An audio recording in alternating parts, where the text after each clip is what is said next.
Do I have? This thing is hilarious. Okay. Good evening, everyone. Thank you all for your patience and for being here. The November 13th meeting of the Community Commission for Public Safety and Accountability is called to order. I will begin by doing a call of the roll, but prior to that, I will ask that you all place your cell phones on silent mode, remain seated, and if you will be using any small handheld devices, please refrain from using them in a way that interferes with the ability of others to see or hear the proceedings. And we'll establish a quorum by call of the roll. Commissioner Gottlieb. Present. Commissioner Minor. Present. Commissioner Piemonte. Commissioner Ruby Navarijo. Present. President Terry is here. Commissioner Wortham. With 6 of the commissioners present, we have a quorum, but we do have a request for Commissioner Driver to participate virtually. So I move that Commissioner Driver be allowed to participate virtually. Second. All those in favor signify by saying aye. Are there any opposed? The ayes have it, and Commissioner Driver is able to participate virtually.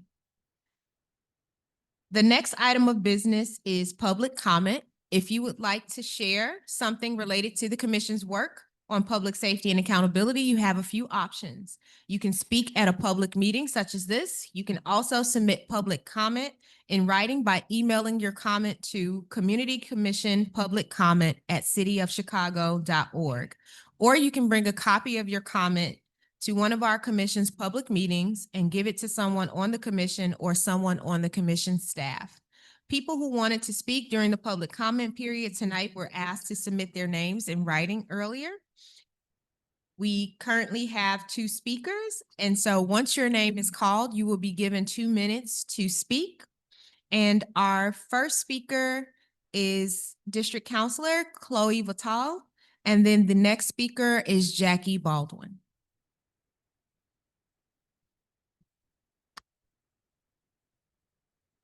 Hello, my name is Chloe Vitale. I'm one of the district council members for the 12th Police District. This time last year, a majority of district council members voted to advance a proposal for a 2025 commission priority.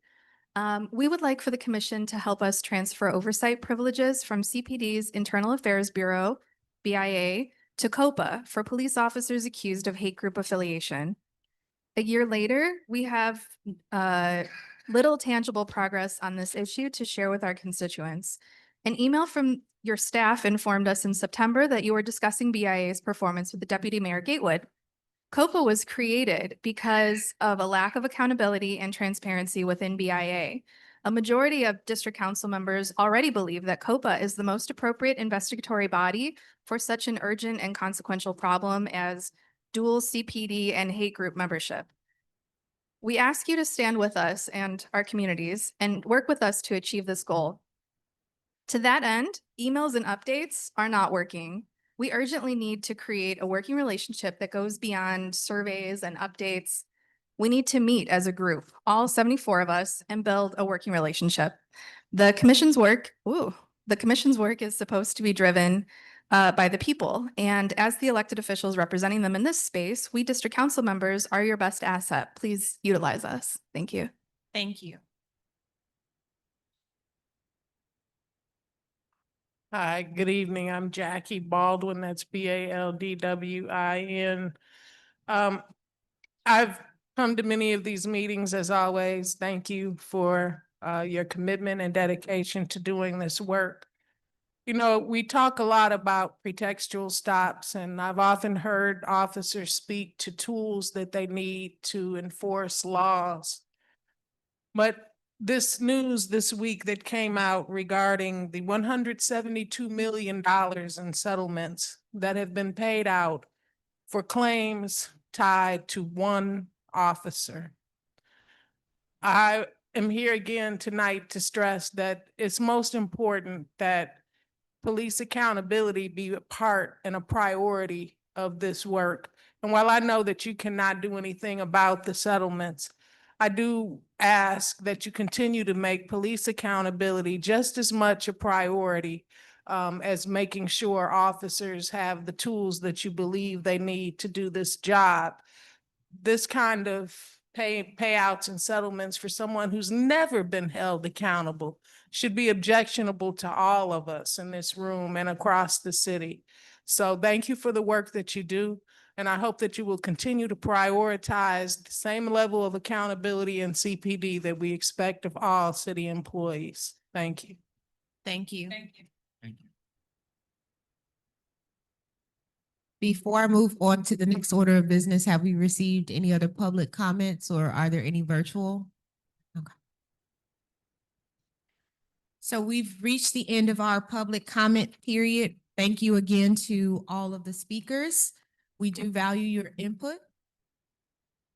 The next order of business is the approval of the minutes. Before today's meeting, a draft of the minutes was circulated around to commissioners regarding our meeting held on October 30th.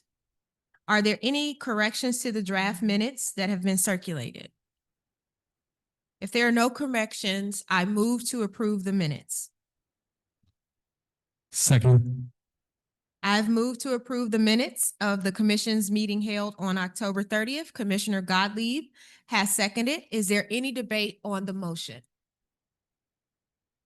Hearing none, we'll move to a vote. Those in favor of adopting the motion to approve the minutes of the commission's meeting held on October 30th, please say aye. Aye. Are there any opposed? The ayes have it and the motion carries. The minutes are approved. New business. Our next order of business is the first item is commission elections. At the commission's October meeting, I was elected as commission president. That created a vacancy for the commission's vice president seat. At the last meeting, Commissioner Minor and Commissioner Ruby Navarrijo were nominated to serve as vice president. Today, we will vote. To do this, each commissioner will indicate their vote for vice president in a roll call vote. When I call each commissioner's name, they will indicate their vote by saying the name of the person who they are voting for to be vice president of the commission. Again, the two acceptable responses to this question are either Commissioner Minor or Commissioner Ruby Navarrijo. With that, I move to open voting. Second. I've moved to open voting. Commissioner Minor has seconded and voting will commence. I'll call each commissioner in alphabetical order. Commissioner Driver. Is he on?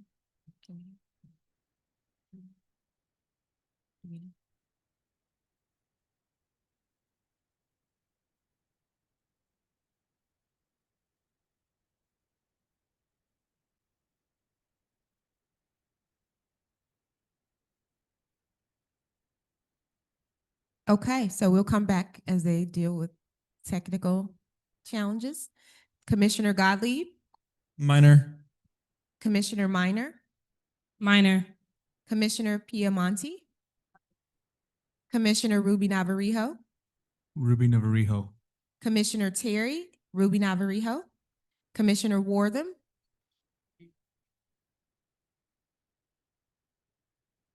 Commissioner Ruby Navarrijo.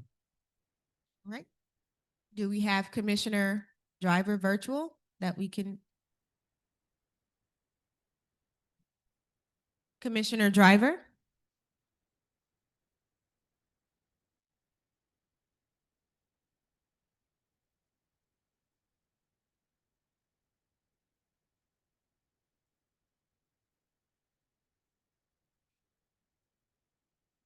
Thank you all for your patience.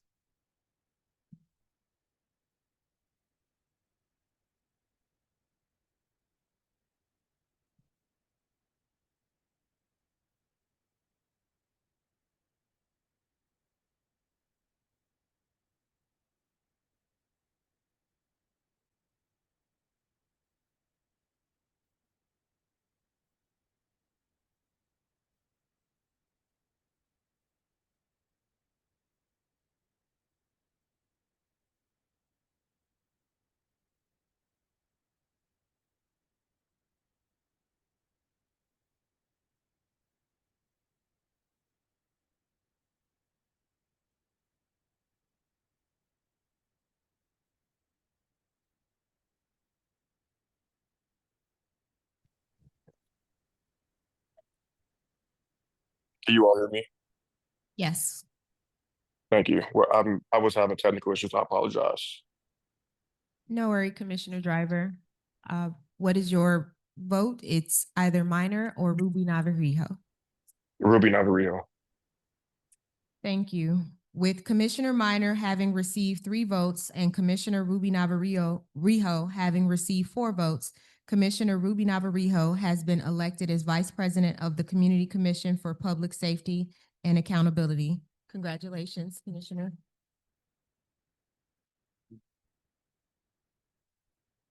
Our next order of business will be reports and updates. We will begin with an update from Commissioner Gottlieb regarding the CPD budget. Thank you, President Terry. On November 4th, the Commission sent its annual report on CPD's proposed budget to City Council. By ordinance, the Commission is required to review CPD's proposed budget every year prior to City Council voting on it. The proposed budget for 2026 is very similar to CPD's approved budget for 2025. CPD's overall budget would increase by about $38 million and lose 14 positions. The budget is getting larger even though the number of employees is getting smaller, mostly because many CPD employees will get the salary increases in 2026. Most of these increases are required by union contracts. The Commission's budget report highlighted a few key areas of interest and concern in the proposed CPD budget. The one issue that the Commission has highlighted in every one of its budget's reports is workforce allocation. 91% of the proposed CPD budget pays for people, but the budget provides pretty limited information about what those people do. The proposed budget provides basic information about CPD personnel, like the total number of patrol officers and the total number of detectives, but it doesn't provide information like how many patrol officers will be working in each police district. Those decisions obviously have a significant impact.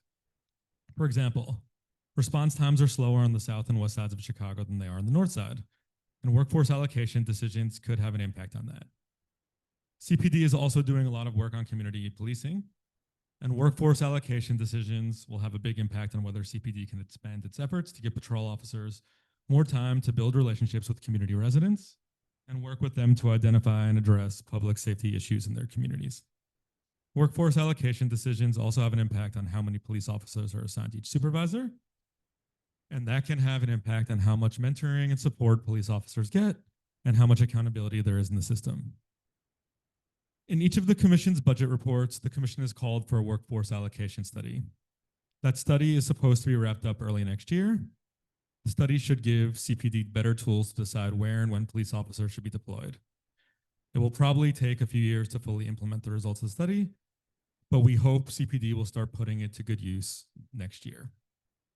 The Commission also continued to raise concerns about the amount of money the city pays every year for legal judgments relating to policing and police misconduct. In almost every year for the last 15 years, CPD has spent more on legal judgments than it has budgeted. In recent years, the city has spent almost twice as much as it is budgeted for CPD related to these legal judgments. And once again, the proposed budget for legal judgments is a lot less than what the city has spent for CPD in recent years. In the Commission report on the proposed 2026 budget, we say once again that CPD and the city need to do more to learn from its mistakes and manage risk by doing things like identifying patterns of police misconduct or policies and practices that result in large legal judgments.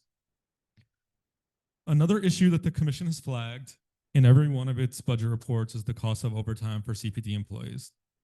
In almost every year for the last many years, CPD has spent much more on overtime than was included in the budget. For instance, in 2023, the city budgeted $100 million for CPD overtime, but CPD spent $282.8 million. In 2024, the city again budgeted $100 million for CPD overtime, but CPD spent $238 million. For 2026, the city has proposed to spend $200 million. That comes a lot closer to what CPD has spent on overtime in recent years, but is still substantially lower than what CPD, actually spent on overtime in 2023 and 2024. CPD has said that there will be limits on overtime spending in 2026, and that City Council will need to vote to approve overtime spending that is above the limits. Additionally, the commission raised questions about how the city will pay for CPD's professional counseling division. That division has 31 staff members who provide mental health and substance abuse counseling services to police officers and other CPD employees. Right now, the professional counseling division is paid with money in the city of Chicago's corporate funds. That's where most of our city tax dollars go and pays for most of what is in the city budget, including the CPD budget. The proposed 2026 budget would stop using the corporate fund to pay for the professional counseling division and instead take money from a proposed community safety fund. The community safety fund would get revenue from a proposed surcharge on businesses. I think this is sort of changing, but that at the time have over 100 full-time employees who perform at least half of their work in Chicago. It's sometimes called the corporate head tax. A majority of city council members have raised concerns about this. So we're concerned because the professional counseling division provides incredibly important services, and we want to make sure that it's fully funded, even if the proposed community safety surcharge is not enacted. Another example of the lack of budget transparency involves how several critical investments are not included in CPD's budget, making it hard to know just how much is spent on public safety efforts. This includes things like police vehicles, computers, communications, and capital improvements. The commission's full review and report is posted on our website, and I encourage you to look at it. Thank you. Thank you, Commissioner Gottlieb.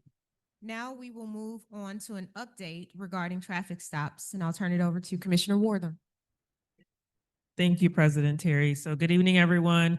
As I'm sure many of you are aware, traffic stops and the traffic stop policy is ongoing with the commission. As we have mentioned in pretty much every meeting, a little over a year ago, it was the independent monitor recommended that traffic stops be added to the consent decree. And since then, the commission has engaged in work with, of course, CPD, the independent monitor, the Attorney General's office to figure out what that might look like moving forward.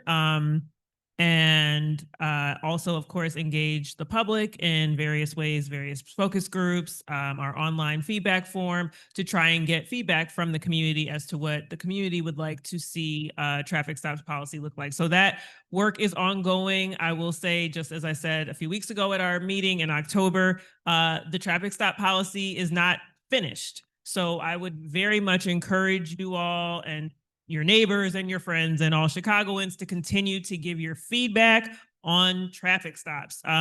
We as a commission will continue to work. President Terry and I are on that work group on behalf of the commission, but the work is not over. So please do continue to share your feedback, to ask questions if you have them of us or whatever the appropriate body might be, so that hopefully we can get to a place, whether they're added to the consent decree or not, where we have a policy that works for the entire city. So thank you. Thank you, Commissioner Wortham. Over the last 3 years, concerns have been raised about potential extremism with the Chicago Police Department. In 2022, information came to CPD alleging that several police officers had associated with extremist organizations. These kinds of complaints are handled by CPD's Bureau of Internal Affairs, which conducts investigations about allegations of certain types of misconduct and makes recommendations around discipline. In 2023, BIA started an investigation into 8 members of the department with alleged ties to extremist organizations. In 2024, BIA determined that it didn't have enough evidence to sustain these allegations and concluded the investigation without making any disciplinary recommendations. The commission then worked with CPD to review one of the policies that could be used to address alleged extremism within the police department. In April 2024, the commission passed an amendment to CPD's General Order on Criminal and Bias-Based Organizations. The purpose of that order is not to prohibit CPD members from associating with criminal, of that order is to prohibit CPD members from associating with criminal or bias-based organizations, but the order wasn't clear about prohibiting associations with extremist or racist organizations. The amendment added clarity about what kinds of groups CPD members can't associate with, including groups that use or promote violence to deny people's rights, or that use or promote terrorism to overthrow the government, or that promote illegal prejudice, oppression, or discrimination. Soon after that, the Deputy Inspector General of Public Safety sent a letter to Mayor Johnson that highlighted a history of issues with BIA investigations. The letter said that the previous BIA investigations about extremism had been deficient. The letter recommended that the mayor convene a task force made up of people from different city government departments to develop a comprehensive plan for identifying and eliminating extremism and anti-government activities and associations with CPD. The task force started meeting in January, and Commissioner Minor has been attending these meetings to monitor the progress.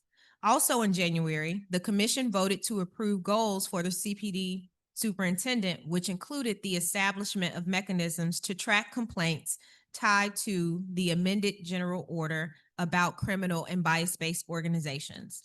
Tonight, we will receive updates on both of these efforts to prevent extremism in city government.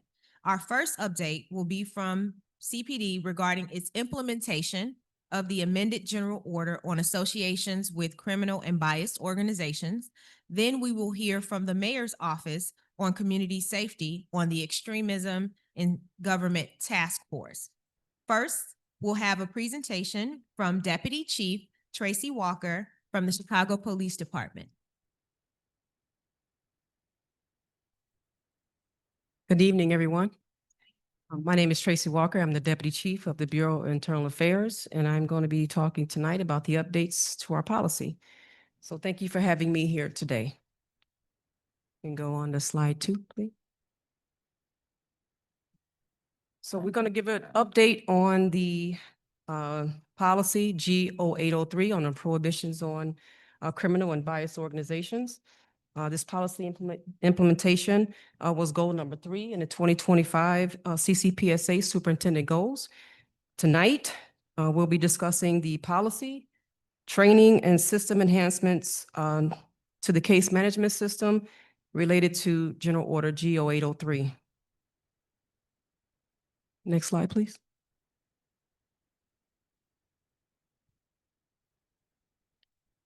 So the policy was formally approved by the CCPSA at the end of October 2023 and became effective in January 23rd, 2024. There were subsequent minor revisions to the policy that were made and took effect on June 24th, 2024, but the adjustments were largely administrative in nature and had no impact on the direction of the policy. As we know, training is a critical component of ensuring consistent policy implementation, and we continue to use multiple methods from our monthly directives and our e-learning modules to make sure that all members have access to the information and guidance they need to conduct these investigations. The policy was communicated through our monthly directives in both January and in June of 2024. For more comprehensive training, the department developed an e-learning module that covers both policies, G0803 and G090106, which discusses the use of social media outlets. The training is actually scheduled to be rolled out tonight. So the orange check mark can actually be turned to green.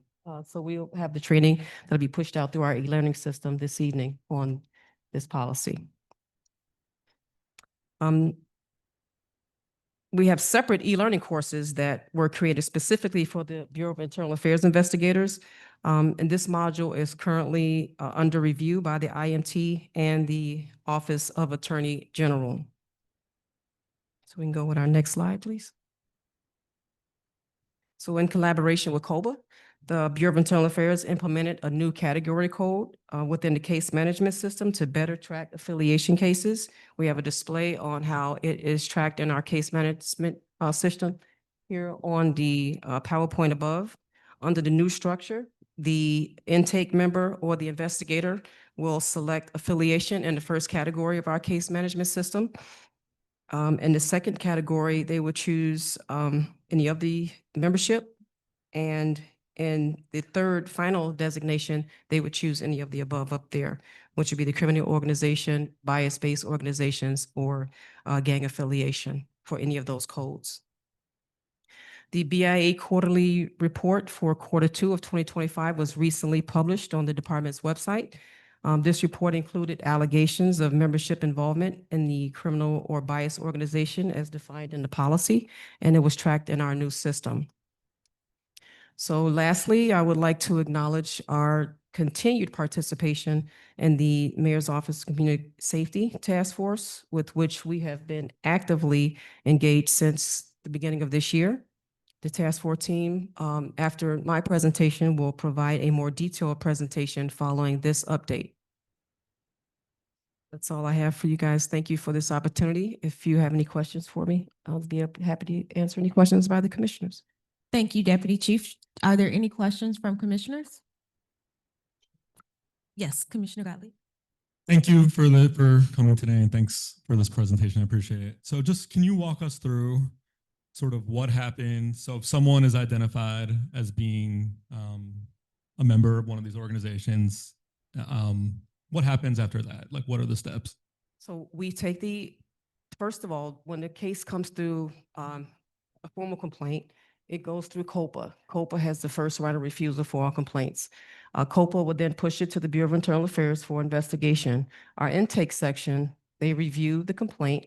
They reach out and make contact with the reporting party if one is noted by email or by telephone number, and try and gather more information related to the complaint. That complaint is then filed, the log number is given to an investigator within the Bureau, and they would schedule an interview with the reporting party and do a preliminary investigation. Any open source intelligence that they may be able to gather related to the member. We have access to social media. We have a social media team that does some deep diving into social media of the member, if identified. And then they use whatever methods to conduct investigations, whether it's interviewing witnesses and gathering information. Then they would present the allegation notification to the member, and then they would come in and provide a statement to us. And if it's substantiated, like, so what would happen? If there is proof, 51%, if we have preponderance of evidence, of course, we would sustain the allegation. If we do not have any evidence to support the allegation, then it would have to be not sustained. I guess my question is, so, I mean, there was, like, well-known, some concerns about kind of how these have been dealt with in the past. So I guess, like, for community members who are concerned about that, what should give them confidence now that things will be handled in a way that is perhaps more appropriate? Well, the one thing that would give the community confidence in that the investigations will be handled thoroughly is that we have a new policy in place that gives us all the tools that we need. As the president mentioned before, our policies didn't include types of organizations or biases or anything like that. We've also made enhancements to our social media policy. So if someone, for instance, makes a racist comment on social media, and we have a member that goes on and they like the post, or they make a comment to the post, our social media policy prohibits members from doing that as well. So we would have a sustained finding for that activity. Okay, thank you. No problem. Thank you. Okay. Commissioner Piamonte? So how are they identified then? Is it solely by complaints from people, or is there something internal that you do to identify? They can be by the reporting party, a community member. It can be a report of any affiliation by another department member, or anyone of the community. Officers within Chicago Police Department, if they observe or witness any behavior, they are bound by our directives to report any misconduct or anything of that nature. We have, for our rules and regulations, Rule 21 and 22 speak to that. So if there is someone who is aware or have knowledge of any misconduct, they are to report it to us. And if they don't, then of course, there will be some allegations made against that member as well for not or failing to do so. Any other? No. So thank you so much, Deputy Chief. I do have one quick question because, of course, we are a little bit more informed than the public. And to sort of the question that Commissioner Piamonte was alluding to, can you just walk through what that process looks like from the beginning for recruits to sort of ensure that they are not associated with any of these entities prior to them even coming into the department, and when Yes. they first learn about all of these rules to Okay. make sure that they're adhering to it? Yes. So when a member applies to become a police officer, of course, the background investigation is conducted by the OPSA, Office of Public Safety Administration, Human Resources. They do the background investigation. They have a contract with Kintech, who does the background investigations. So they are responsible for doing a scrub, so to speak, or triage of that member's history. And that includes speaking to neighbors, past relationships, family members, and things of that nature.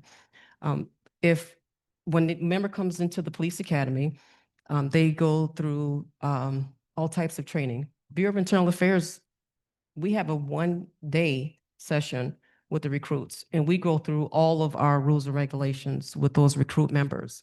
So they are aware, and we give examples of all of the rules, Rule 1 through 54. They have full knowledge of what those mean. We also provide background on, or some of the investigations that we've conducted for some members who've been sustained findings on some of those violations. So we do a extensive training with our recruits on the rule violations. And we, after that training, we do have a lot of recruits that, make complaints, not necessarily against extremist groups or anything like that, but whatever type of behavior that they find to be uncharacteristic or an embarrassment to the department, they do report on some of those members. So if you or anyone of the community, any police officer, they could make an allegation, one, through calling our BIA section. They can make an allegation of any misconduct to a supervisor. They can also contact COPA. They can also contact the Office of Inspector General's office. And then they can also make a web complaint. If they want to remain anonymous, they are welcome to do so. We take anonymous complaints as well.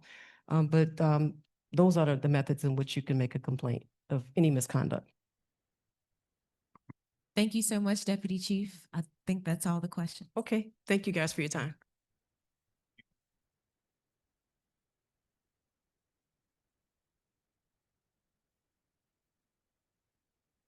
Now we will hear from Deputy Mayor Gary Gatewood with an update from the Mayor's Office of Community Safety on the Mayor's Extremism in Law Enforcement Task Force.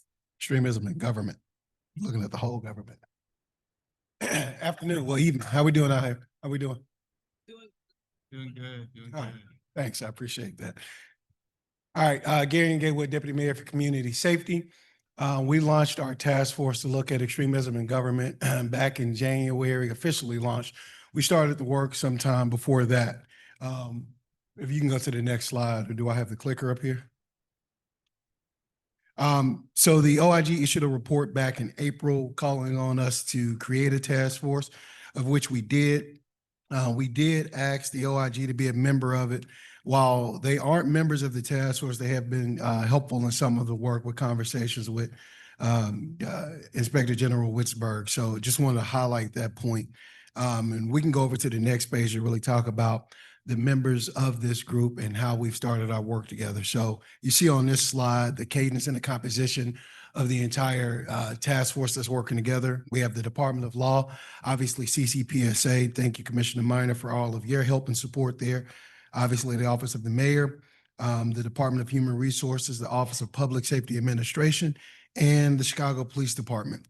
These meetings started initially meeting bi-monthly for information gathering. Then they transitioned into monthly meetings and incorporated one-on-one meetings with the agencies and also met with subject matter experts. The reason we spend time meeting one-on-one with the agencies is because we need to have a better understanding of the work that each of the agencies were doing to root out extremism across government in general, so we can know what policies are already in place, how we could improve on those policies and use those as a space to not only learn, but gain and gather information from other jurisdictions on how we can improve here in the city. We broke out our work in a few phases. So we had our foundational phase, which is on the next page, that actually went through 4 key areas: recruitment and hiring, training and operations, misconduct investigations, and accountability. The prevention stage obviously focused on the recruitment and hiring and really thinking about how we can educate our partners on how to interact. In the identification stage, focused on training, operations, misconduct investigations, and creating clear investigation procedures to ensure transparency and collaboration. And then finally, the elimination stage, focused on misconduct investigations and accountability. This phase consisted of establishment of an oversight procedure and ensures policies are enforceable so they can be sustained in efforts to rooting out behaviors focused on hate, racism, and extremism. I'll talk a little bit about the implementation phase.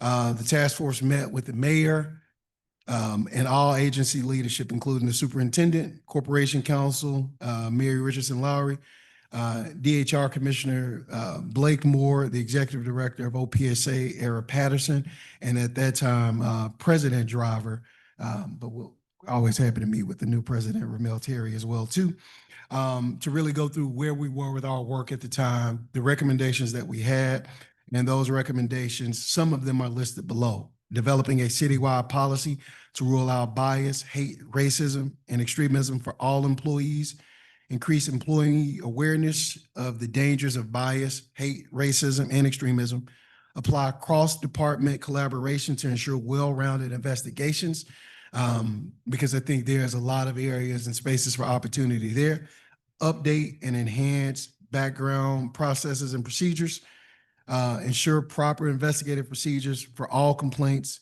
spread awareness on CPD's policies related to extremism, complete all investigations in a timely, thorough, and consistent manner, convene public meetings to present on the progress of the task force, and ensure all recommendations adhere to labor laws and First Amendment rights. One of the ways we've thought about gathering public input is we created a survey to look at those recommendations and make sure when we have those recommendations, we're able to incorporate public feedback into the policies that we're working to develop. This work will be ongoing. Obviously, extremism and racism in general doesn't end with the beginning of a task force. This is going to be consistent work that will go on for the foreseeable future so we can all work together to root it out. So with that, I'd like to be efficient. We can open it up for some questions. Thank you so much, Deputy Mayor. Do we have any questions? Yes, Commissioner Ruby Navarro or Vice Vice President? President now. Thank you. Thank you, Deputy Mayor, for coming and presenting here today. What role does DHR take? Do they investigate extremism allegations as well, or is that just at BIA as of right now? Well, DHR, we want DHR's help with developing the citywide policy, so it's not just focused on CPD. All right, because I am of the belief that extremism is obviously an issue that should be eradicated across the board. When you think about something like the water department, and I've used this example before, the water department provides water to 5 million people. And having someone who has extreme beliefs in the water department is just as dangerous as having someone in the Chicago Police Department. So this is why we looked at extremism in government and didn't limit our interactions and our focus solely on the Chicago Police Department. So DHR will be responsible for working with us after we finish developing the policy, mapping out the training, and making sure that policy is adhered across all of our city agencies and our sister agencies. I'm assuming that's going to take a little longer than the CPD policy. Like, where are we at in progress with this? Yeah, so we're working with some external partners to help us continue to develop that policy, right? So we're working with some law firms. We're also working with the Department of Law to really map out how we can, one, make sure we're adhering to labor laws and protecting First Amendment rights as we go down this process to look at the entire operations, the entire city. So we're not just, again, focused on the Chicago Police Department, but every agency in the city. So it is going to take a little longer. Which stakeholders and subject matter experts did you consult with? And what So- kind of findings did you get from them? Yeah, so we looked at quite a few. We had meetings with folks who had issues around extremism in general, people who had worked on it across the country. We met with alders, we met with Southern Poverty Law Center and so many others to really think about and see some of the work that they have done across the country so we can have a better sense of how those stakeholders were impacted. And like I mentioned earlier, we know this work doesn't end with a handful of meetings and developing policies. This is work that's going to be a continuation until we actually do the work to root out extremism across all government. Thank you. Yeah, no problem. Thank you, Commissioner Gottlieb. So thank you for being here today. I really appreciate it. And I also appreciate this idea of this whole government approach, but I do want to focus on, I think, what was the impetus for this, which was concerns about the way BIA was handling extremism cases.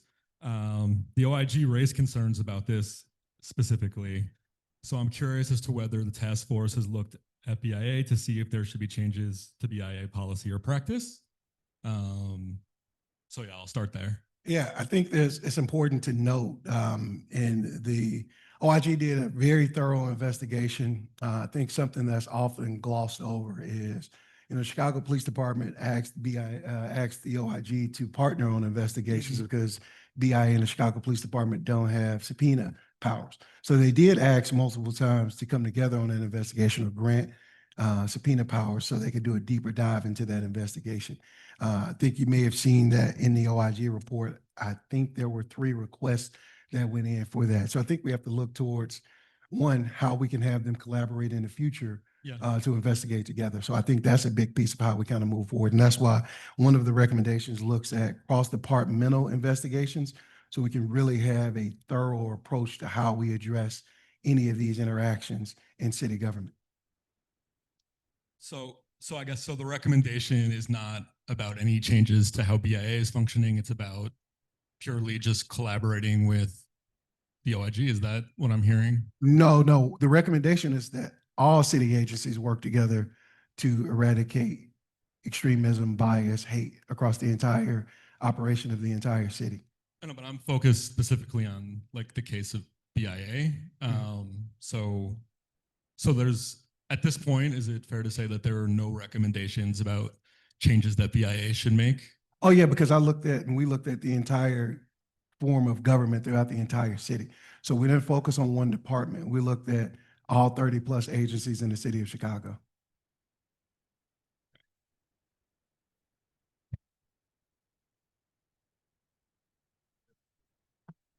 Commissioner Ruben Iberio.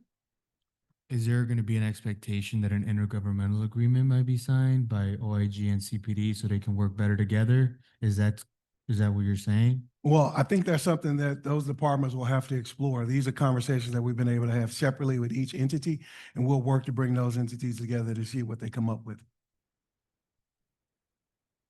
Commissioner Minor.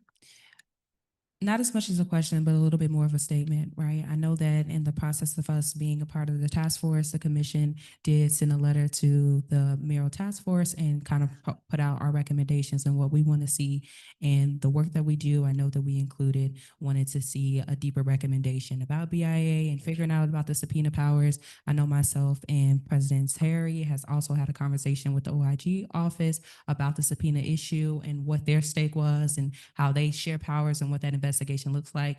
They did share with us that they have limitations. They can't really grant subpoena powers to other organizations. So I know that there's going to have to be a deeper dive in how do we really address this problem. And I know that these questions really speak to how the commission feels deeply about wanting to make sure that this is encapsulated and answered in some of the work that we do, because this is what the community really called for us to do in establishing this task force as well. So I just wanted to kind of uplift some of that work too. Yeah, absolutely. And one, I want to thank you for the work that you all did on that and sending a letter over.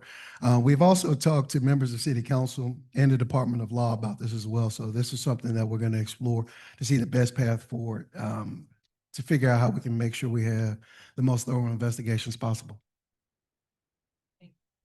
Thank you. Any other questions? So one quick question I have is, can you share what the community engagement process looks like for this? How people can learn more about this work? Where can they go? How can they sort of give their insights and recommendations to, what's happening currently? Absolutely. Can we go back one slide back there, B, to the, there we go. So one, we want to make sure we have a robust community engagement process. One, we want to continue to partner with CCPSA, our police board. We're also going to look at we have quarterly meetings through the People's Plan for Community Safety and the Mayor's Office of Community Safety to have opportunities for people to provide feedback. We will blast out the opportunity for people to fill out the survey, engage with us, and we really want to make sure as we continue to develop these policies that people have all the input that they possibly can. And this is why I mentioned earlier, none of this work is final because this is the work that we'll have to continue to do in perpetuity. So I think some of those pieces, and we're always open for more opportunities for community engagement and feedback because this impacts everyone. And as you all know, it's not just the city of Chicago, but the whole world is watching us now. So I think that'll be a part of our process. Thank you. Thank you so much, Deputy Mayor. Cool. Thank you all.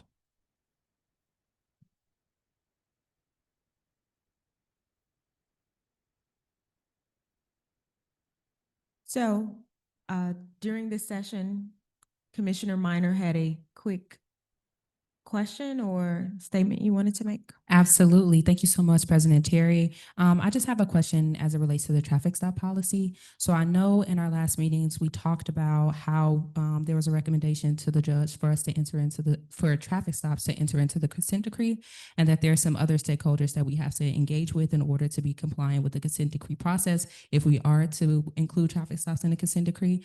I just wanted to know if there are any updates on the timeline for when you have met with those stakeholders and how those meetings are going. Yes, so as was mentioned in prior meetings, the last time we met was in September. So we don't have any additional updates related to what we've already previously communicated out. And there isn't really a strict timeline related to that because we're on the INT schedule. So whenever there's any additional updates from any meetings that we have in the future, we'll make sure to definitely put them forth during these sessions. Okay, and is there any kind of scheduled meeting in the process? Like, have we sent any emails out to try to engage with those stakeholders on the majority opinion or anything like that? Yeah. So yeah, so like we've said in the last two meetings, because there are all of these different parties, I don't want to say at the mercy, but frankly, it is the IMT who is heading the process to work with all of the negotiating parties, and that, as you know, there are limits to what we can share in this process, but we have told the public repeatedly, and I'll say it again, as we have things that we can share, we will always come to these meetings and share it. And the update that I gave today is the update that we have to date, that we are continuing to work with the various parties on behalf of the commission, and we will continue to do that. And when we have another substantive update, we will give it.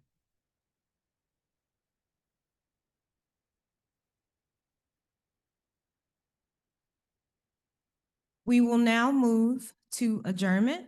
To connect with the Community Commission for Public Safety and Accountability via social media, Facebook is Chicago CCPSA, or search for Community Commission for Public Safety and Accountability. Instagram and Twitter, CCPSA_Chicago. YouTube at Chicago CCPSA. The commission's next regular meeting will be Thursday, December 11th at 6:30 p.m. at the JLM Abundant Life Community Center at 2622 West Jackson Boulevard. We hope to see you all there. And without no further business before the commission, I move to adjourn and thank you all for attending tonight's meeting. Oh, that's not here. Oh, with no further business before the commission, will now move into a closed meeting regarding appointments. Okay. Thank you all.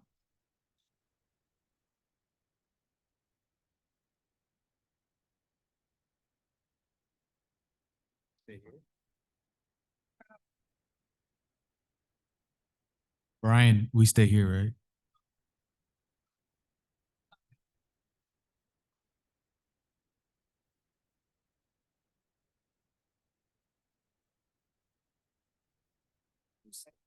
We object.